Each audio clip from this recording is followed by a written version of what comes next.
Hello, and thank you so much for your messages today. Today is my birthday, but, I share my birthday with a few rather notable individuals. Let's start in reverse order. Chris Patton, who was a European commissioner and a government minister, but he became a European commissioner and also the BBC chairman. So I'm afraid, in many ways, he's responsible for the political slant of that particular job. So he should take some credit for Richard Sharp and for the mess that we've got into recently. My goodness, we need some reform. We need some serious pointers in the direction of cleaning up our act, both in the BBC, in government, in society in general. We need to leave the place a better place for the next generation, and at the moment it's getting worse and worse by the day. Ian Drury, man of punk, and great musician, and also he turned up in quite a lot of films as an actor. So multi-talented. Then Florence Nightingale. I'm not sure. Florence Nightingale is one of these eminent Victorians in Strachey's book, who was, I think he thought was rather too famous for her own good. And then Tony Hancock, who was the most amazing, celebrated comic, a remarkable man.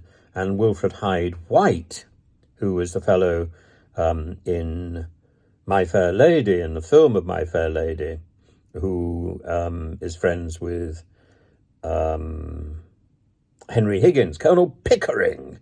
But two people I tend to think of when I'm thinking of my birthday at the moment. Number one is our present Prime Minister, Rishi Sunak.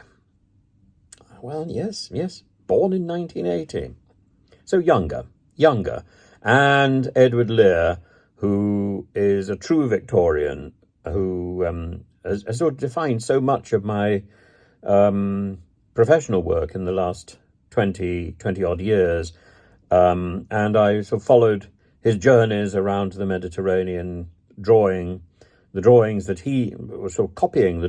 he made, but as they are now. So he drew a mosque surrounded by cypress trees, and I've drawn a main road in Istanbul, and it's gone on. I went from Istanbul across the north of Greece to Albania via Lake Ohrid, and then I've also drawn some pictures in Oxford and the Isle of Wight and so on.